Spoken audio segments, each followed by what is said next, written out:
여러분의 마음을 한번 들여다보십시오. 그 마음 중심에 누가 계십니까? 무엇이 있습니까?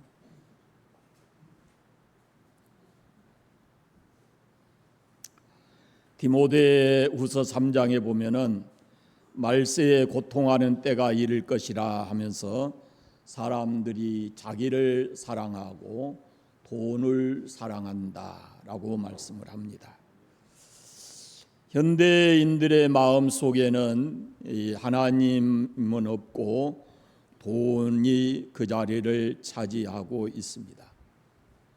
여러분의 마음 속에 예수 그리스도의 은혜, 그분이 주시는 평안함이 가득하기를 바랍니다.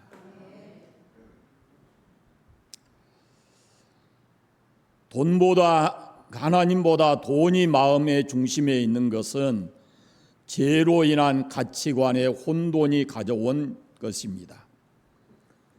인간은 돈보다 훨씬 더 중요한 가치들이 많이 있습니다. 원래 모든 인간은 죄인입니다. 그래서 반드시 구원이 필요한 존재다라는 겁니다. 지난 6월 둘째 주인가 셋째 주에 제가 말씀드렸어요. 우리는 소유의 가치보다 존재의 가치가 훨씬 더 중요하다. 이 존재의 가치를 죄가 우리를 땅바닥에 떨어뜨렸는데 이 존재의 가치를 높일 수 있는 것은 바로 예수 그리스도다라고 말씀드렸습니다. 모든 인간은 구원이 필요한 존재입니다. 죄로 인해서 바닥에 떨어진 인간이 그 존재의 가치를 높이기 위해서는 반드시 예수님을 만나야 되고 그를 자신의 구주로 믿어야 합니다. 그러나 사람은 스스로 구원이 불가능하기 때문에 이 역사를 보면은 자기가 구원자라고 자칭하는 사람들이 참 많이 있었습니다. 그러나 예수님은 그들이 말하는 것처럼 스스로 자칭 구주가 아니고 그분은 하나님이 보내신 인류의 유일한 구원자이십니다. 제가 참 많이 인용하는 사람 중에 C.S. 루이스라고 하는 분이 영국 캠브리지 대학의 교수였는데 이분이 이렇게 말합니다. 예수님을 위대한 도덕 군자로 보아서는 안 된다. 그분의 말씀대로 그분은 하나님의 아들로 인정하든지 거부하든지 해야 된다. 예수님은 그가 말한 대로 하나님의 아들이 아니면 반대로 미친 사람 중에 하나이다. 예수님의 입에서 나온 말씀들을 그의 말씀대로 다 믿든지 전부 부정하든지 해야지 중간 노선은 있을 수가 없다. 예수님은 단지 성인이나 도덕 군자나 기독교를 창시한 자라 생각하는 것은 옳지 않다라고 합니다. 불신자들은 예수님에 대해서 보편적으로 이런 생각을 가지고 있죠. 세계 4대 성인 중에 한 사람이고 기독교를 창시한 분이다. 이렇게 생각할 수 있습니다. 만약에 교회 안에 있는 우리가 그들과 똑같은 생각을 하고 있다면은 가장 먼저 해야 될 것이 이 자기 수정이 필요합니다. 예수님께 대한 자기 바라보는 수정이 필요해요. 우리가 예수를 믿으면서 예수님을 그런 정도로 생각해서는 안 됩니다. 그건 사실이 아니거니와 우리가 말씀을 통해서 예수 그리스도에 대한 바른 지식을 가져야 되고 그리고 그분에 대한 참된 믿음을 가져야 되기 때문에 그렇습니다. 바울이 교회에 편지하면서 그런 얘기를 합니다. 내가 같은 말을 여러 번 쓰는 것은 번거롭지 않다. 만약에 그것을 통해서 여러분의 신앙이 바로 세워진다면 10번, 20번이고 할 수 있다. 이런 얘기들을 하죠. 의도가 그렇습니다.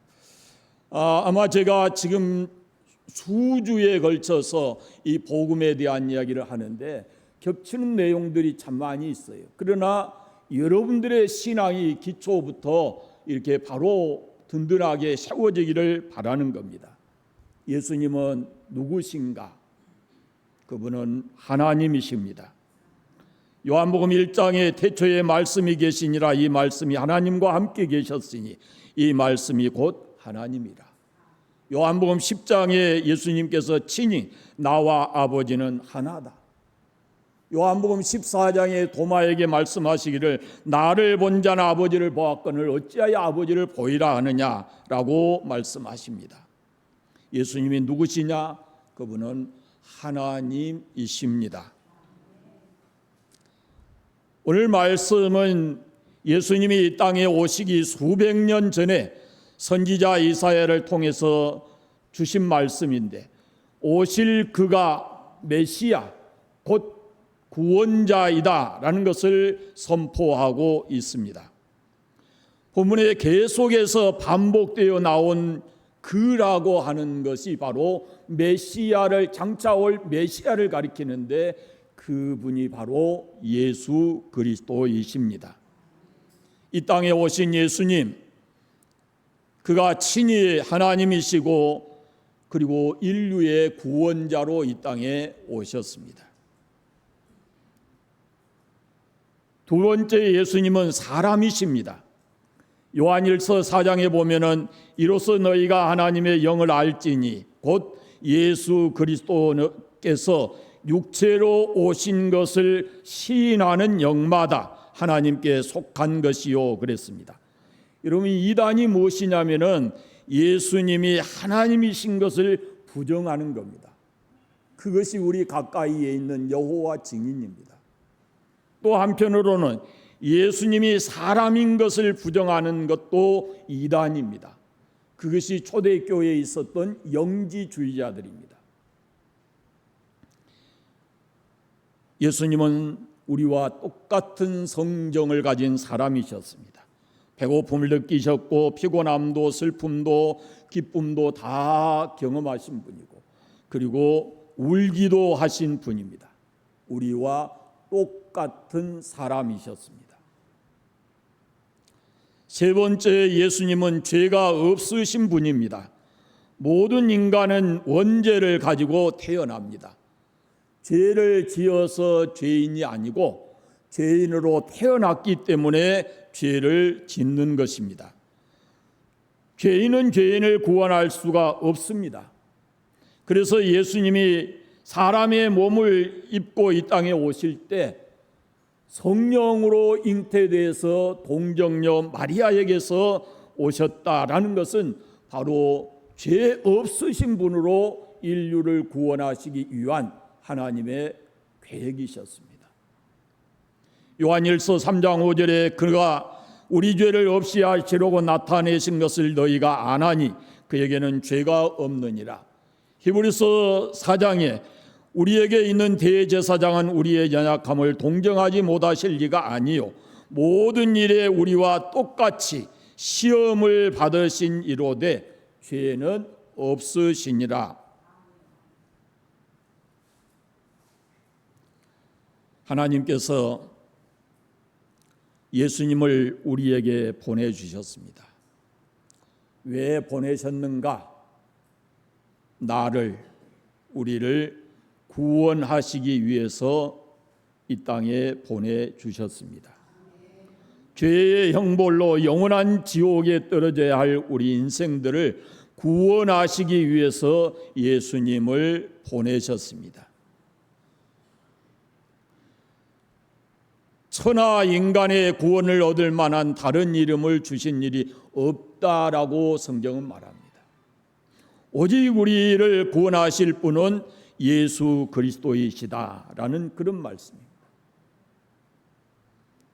예수님이 누군가 이거 잊지 마세요. 그분은 하나님이시고 그분은 해보세요. 예수님은 하나님이시고 그분은 사람이시고 세 번째는 그분은 죄가 없으시고, 그런 예수님께서 나를 위해서 무엇을 하셨는가? 첫째는 십자가 위에서 대신 죽으셨습니다. 베드로전서 2장에 친히 나무에 달려 그 몸으로 우리 죄를 담당하셨으니, 친히 나무에 달려 그 몸으로 우리의 죄를 담당하셨으니 이는 우리로 죄에 대하여 죽고 의에 대하여 살게 하려 하심이라. 그가 채찍에 맞음으로 너희는 나음을 얻었나니 했습니다. 자기 몸으로 우리 죄를 담당하셨다라고 말씀합니다. 우리 죄를 대신 짊어지신 것입니다. 유대인들은 로마의 속국이어서 자기들 판단에 사람을 사형시킬 수가 없었어요. 그래서 총독으로 온 빌라도의 손을 빌려서 예수님을 사형 언도를 하고 십자가의 처형을 허락했습니다. 사실 로마 시민권을 가지고 있는 사람들은 십자가형을 받지 않습니다. 십자가형은 반역자나 노예나 또 악행을 행한 사람들에게 가해지는 법입니다. 그런데 예수님이 왜 십자가에 죽으셨나요? 반역했나요? 노예인가요? 어떤 악을 행했나요? 제사장들이나 유대인들이 예수님을 고발한 죄가 뭐예요? 신성모독입니다. 자기가 하나님이라고 했다고. 로마의 법에 의하면 십자가에 처형할 수 있는 법 중에 신성모독이라는 죄는 없습니다. 십자가에 달리면 일주일 가는 경우도 있다 그럽니다.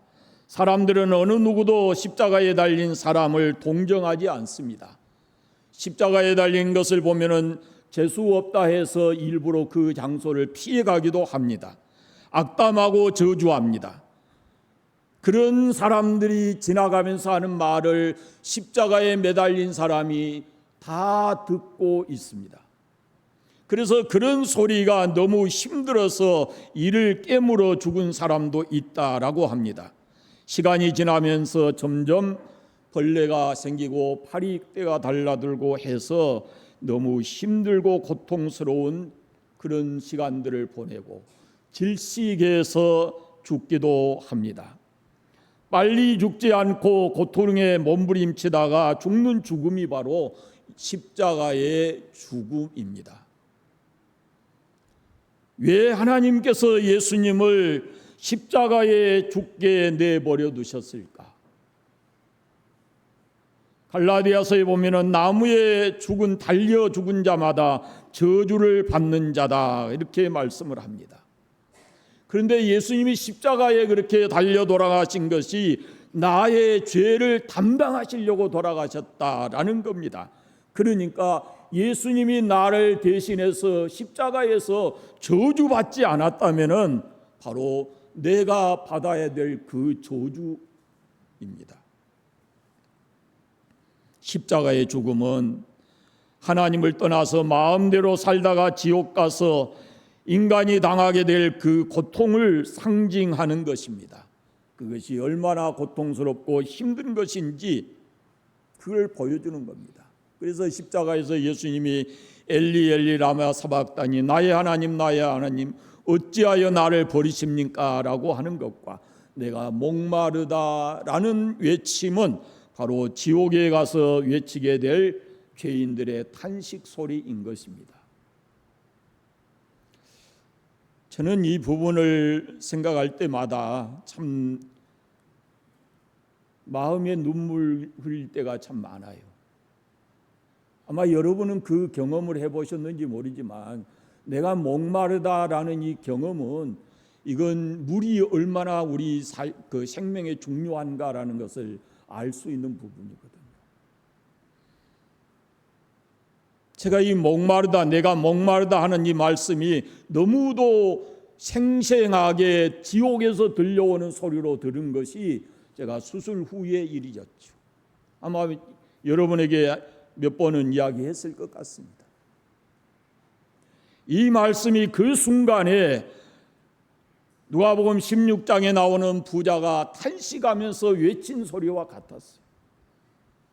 나사로의 손끝에다가 물 한 방울 찍어서 나의 혀를 서늘하게 해달라고 고통스러운 그 호소를 하는 부자의 모습, 그것이 우리가 십자가에 달린 예수님께서 내가 목마르다 하신 그 모습이고, 만약에 우리가 예수를 믿지 않는다면 그 부자처럼 영원한 지옥에서 그와 같은 고통을 느껴야만 할 수밖에 없는 그런 것이 우리들의 모습입니다. 지옥은 영원히 버림받은 곳입니다.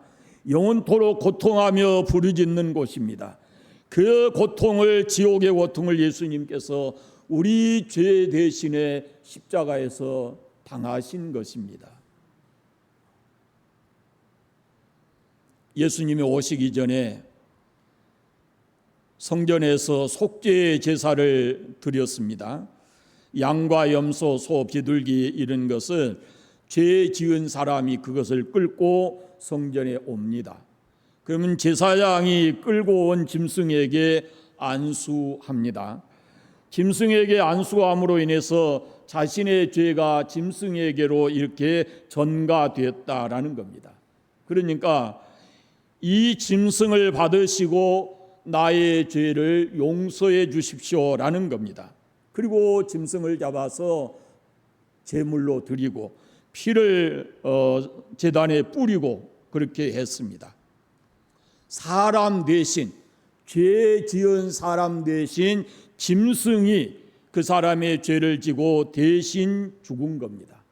이게 구약 성경에 쭉 내려오는 속죄의 방법이죠. 근데 이것은 하나의 그림자와 같습니다.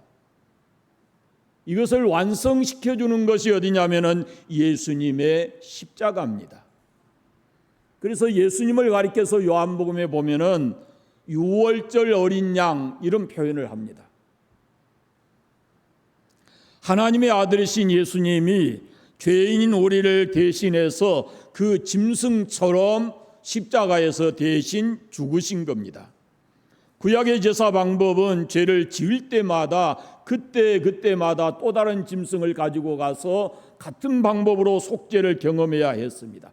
그러니까 한 번 드려진 것으로 끝나는 것이 아니고 그걸 일시적이고 또다시 반복적으로 해야 되는 그런 것이었습니다. 쉽게 얘기하면은 완전한 제사가 아니고 불완전한 것이었습니다.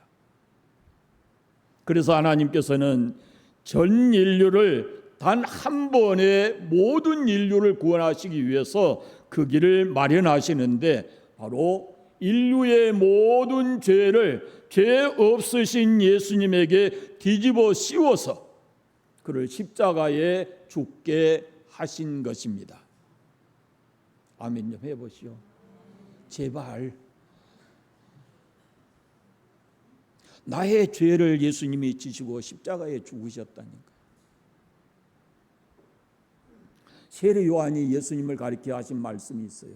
보라, 세상 죄를 지고 가는 하나님의 어린 양이다. 그 세상 죄 속에 내 죄가 담겨져 있어요. 예수님은 나의 죄, 우리의 죄, 인류의 죄를 지시고 십자가에 죽으신 것입니다. 그래서 그 십자가에 달린 예수님을 믿으면 그 사람은 죄 용서를 받고 의롭게 되어진다라는 말씀입니다. 죄의 삭은 사망입니다. 죄의 삭은 사망이요 하나님의 은사는 그리스도 예수 우리 주 안에 있는 영생이니라 그럽니다. 예수님은 십자가의 죽으심으로 우리 죄를 담당하셨습니다. 십자가의 죽음은 너무도 끔찍한 것이었습니다. 잔인한 방법이었습니다. 그것은 인간의 죄가 그만큼 크다라는 것입니다. 히브리서 9장의 율법을 따라 거의 모든 물건이 피로 정결하게 되나니 피 흘림이 없은즉 사함이 없다라고 말씀합니다. 피를 흘려야 죄 사함을 얻는다라는 것이, 이것이 하나님의 공식입니다. 어떤 물건을 만들고도 그것을 거룩하게 하려면 거기에 피를 뿌렸습니다. 정결 예식이 있었어요. 피는 생명입니다. 이 죄라는 것은 생명에서 떨어지게, 끊어지게 만드는 것입니다. 지난번에 말씀드린 대로 그것이 우리에게 죽음을 가져왔습니다. 영적 죽음과 육체적 죽음과 영원한 죽음을 우리에게 가져왔습니다. 짐승의 피로 불완전하기 때문에 의로우신 죄 없으신 예수님의 피로 인류의 죄를 씻기로 하나님께서 작정하신 것입니다. 짐승의 피가 아닙니다. 죄인의 피도 아닙니다. 죄 없으신 예수 그리스도의 피입니다. 그 예수님의 피만이 우리의 죄를 대속하실 수가 있습니다.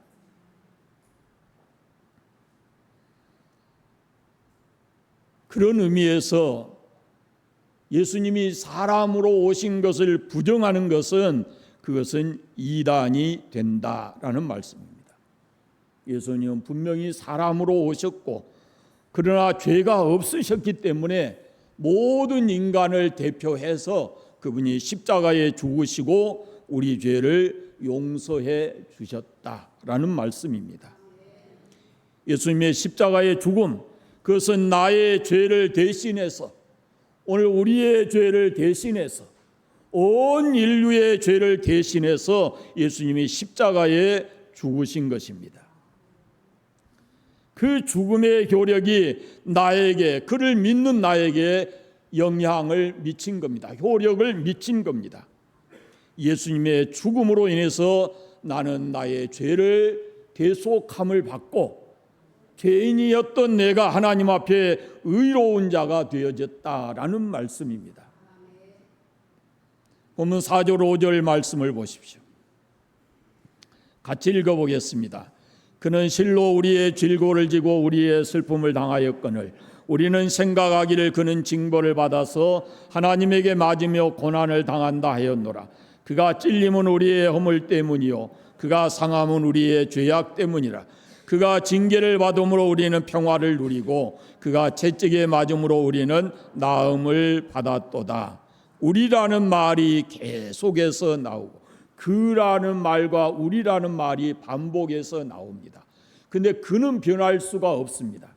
그분이 바로 메시아, 구원자이기 때문에 그분은 변할 수가 없고 우리라는 말 속에는 내가 들어 있습니다.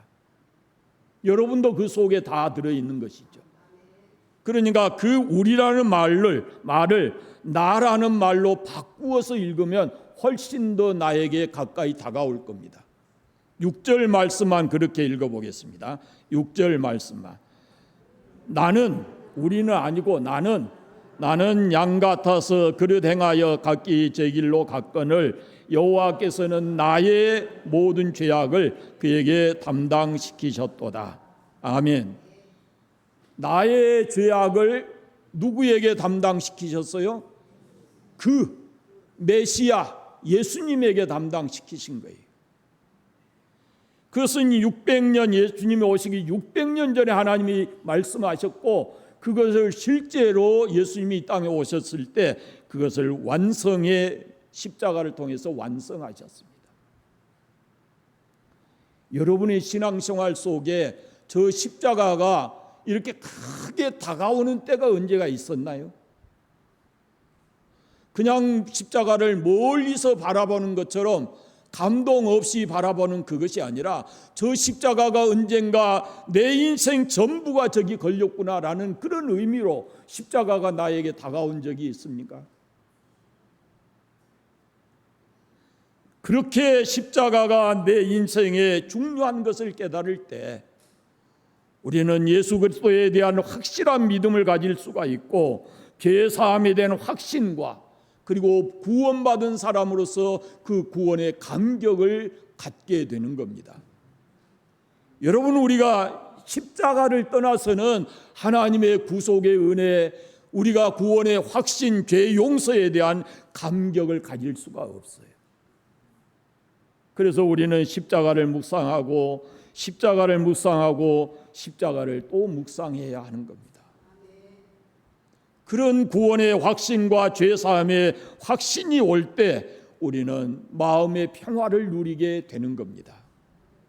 죄 있는 마음에 가장 먼저 찾아오는 것이 두려움이라 그랬어요. 창세기 3장에 제가 말씀드렸어요. 인간이 죄를 지으면 가장 먼저 찾아오는 것이 두려운 마음인데, 우리에게서 예수님의 십자가로 인해서 그 죄가 용서될 때 우리에게 찾아오는 것이 뭐냐면은 평화입니다. 평강. 여러분 속에 죄 사함으로부터 오는 하늘의 진실한 평화가 여러분 마음 속에 자리 잡게 되기를 바랍니다. 사람에게는 사랑이 필요합니다. 그런데 그 최고의 사랑이 바로 하나님의 사랑입니다. 그런데 하나님의 사랑이 우리에게 나타난 것이 요한복음 3장 16절에 보면은 그 아들을 세상에 보내신 것이 하나님의 사랑이시고, 로마서 5장에 보면은 예수님이 십자가에 죽게 하심으로 하나님이 우리를 얼만큼 사랑하신가라는 것을 확증하셨다라고 말씀합니다. 예수님이 이 땅에 오시고 그가 십자가에 죽으신 것은 바로 하나님이 나를 사랑하신다는 증표라는 그런 말씀입니다. 예수님이 나의 죄를 위하여, 우리 죄를 위하여 십자가에 죽으셨습니다. 두 번째, 예수님은 부활하셨습니다. 예수님이 부활이 없다면 그는 하나님이 아니시고, 예수님이 부활이 없다면 그분은 우리의 신앙도 고린도전서 15장에 있는 대로 우리의 신앙도 헛것이고 우리는 여전히 죄 가운데 살아갈 겁니다. 그러나 예수님은 부활하셨습니다. 사도행전 3장에 생명의 주를 죽였도다. 그러나 하나님이 죽은 자 가운데서 그를 살리셨으니 우리가 이 일의 증인이다 라고 말씀합니다. 부활은 역사적 사실입니다. 여러분이 예수 그리스도를 믿으시죠? 잘 들어보세요. 신자와 불신자의 차이가 뭘까요? 신자와 불신자의 차이. 그것이 바로 십자가의 죽음과 부활입니다. 그걸 믿으면 신자라 할 수 있고 성도라 할 수 있고, 그걸 믿지 않으면 거의 불신자인 겁니다. 교회에 다니는 것이 기준이 아니에요. 예수의 십자가의 죽음과 부활을 믿는 것이 그것이 성도 신자이고, 그걸 믿지 않으면 불신자에 속한 것입니다. 믿고 안 믿고의 차이입니다. 십자가의 복음과 부활의 복음을 믿고 안 믿고의 차이인 것이죠. 신자는 부활을 확실하게 믿습니다. 그런데 이 부활이라는 것은 우리가 경험으로 체득할 수 있는 게 아닙니다. 설득해서 되어지는 일도 아닙니다. 늘 말씀드리지만은 성령이 역사하시지 않으면 어떤 사람도 부활을 받아들이기가 어렵습니다. 그래서 여러분 마음속에 하나님의 성령이 강하게 임재하셔서 예수의 부활에 대한 확실한 믿음을 갖게 되기를 바랍니다. 부활에 대한 역사적 증거는 분명하게 많습니다. 성경에 나타나 있는 것만 해도 예수님의 제자들에게 여러 번 보이셨고, 많은 여인들도 보았고, 500여 형제가 일시에 그 예수님을 부활하신 예수님을 만났습니다. 예수님이 부활하시니까 그를 죽였던 사람들이 큰일 났습니다. 그래서 그들이 묘안을 꾸미기를 무덤을 지키던 자들을 매수해서 돈을 주고 제자들이 예수님의 시체를 훔쳐갔다라고 거짓 선전하도록 했습니다. 돈까지 주어가면서 사람들을 매수한 것입니다. 예수님의 부활에 관련해서는 사복음서에 분명하게 기록이 되어 있고, 사도행전에 보면은 초대 사도들이 복음의 핵심 중의 핵심이 십자가의 죽음과 부활이었고, 그리고 사도 바울의 편지 속에서도 이 부활에 대한 복음이 확실하게 증거되어 있습니다. 사복음서에 공통점이 하나 있어요. 부활에 대해서. 그것은 예수님, 십자가에 죽으신 예수님이 무덤 안에 계시지 않았다라는 것입니다. 그가 부활하셨다는 겁니다. 예수님은 부활하셨습니다. 영국의 린드 호스트 경이라는 분이 계십니다. 검찰총장도 지내시고 법무부 장관도 하셨고 캠브리지 대학의 총장도 지내신 분인데 이분이 이렇게 말합니다. 나는 평생 법관으로서 증거가 무엇인지를 잘 아는 사람이다. 증거에는 진짜 증거와 가짜 증거가 있는데 내가 보는 경우에 있어서 예수의 부활은 완전한 사실이다. 그것은 완벽한 증거를 가지고 있다. 그 증거는 세상 어떤 것에도 무너지지 않는다라고 얘기를 했습니다. 믿으시기 바랍니다, 여러분. 예수님은 부활하셨습니다. 부활에 대한 또 다른 방법으로 증거하기 위해서 나온 영화가 배너라는 영화입니다.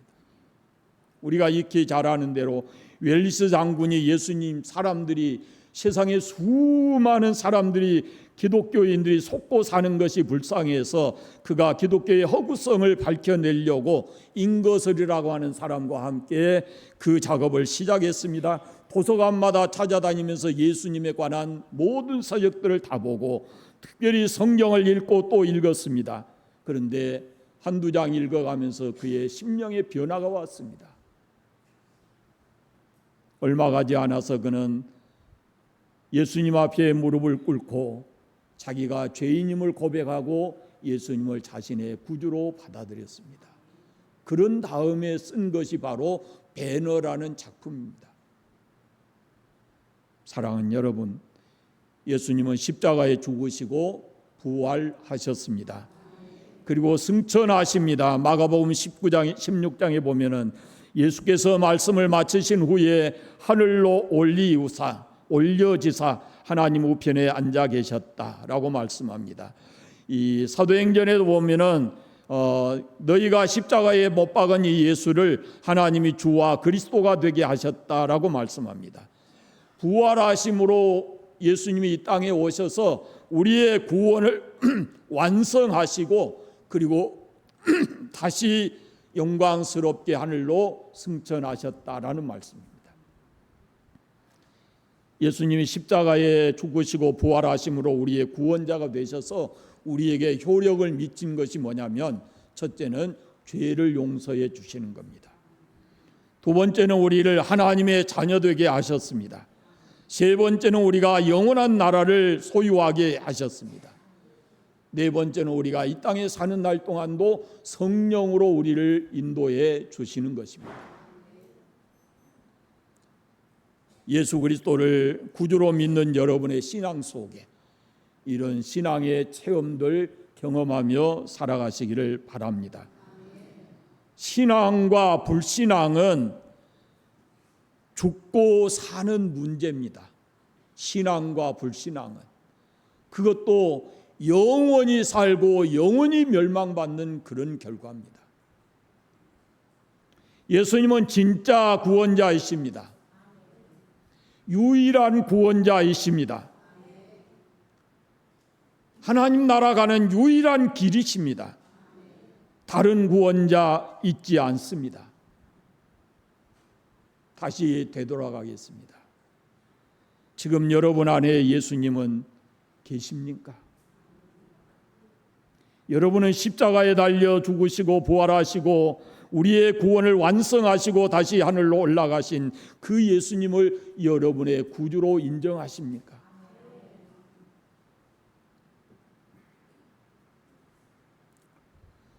예수님을 믿는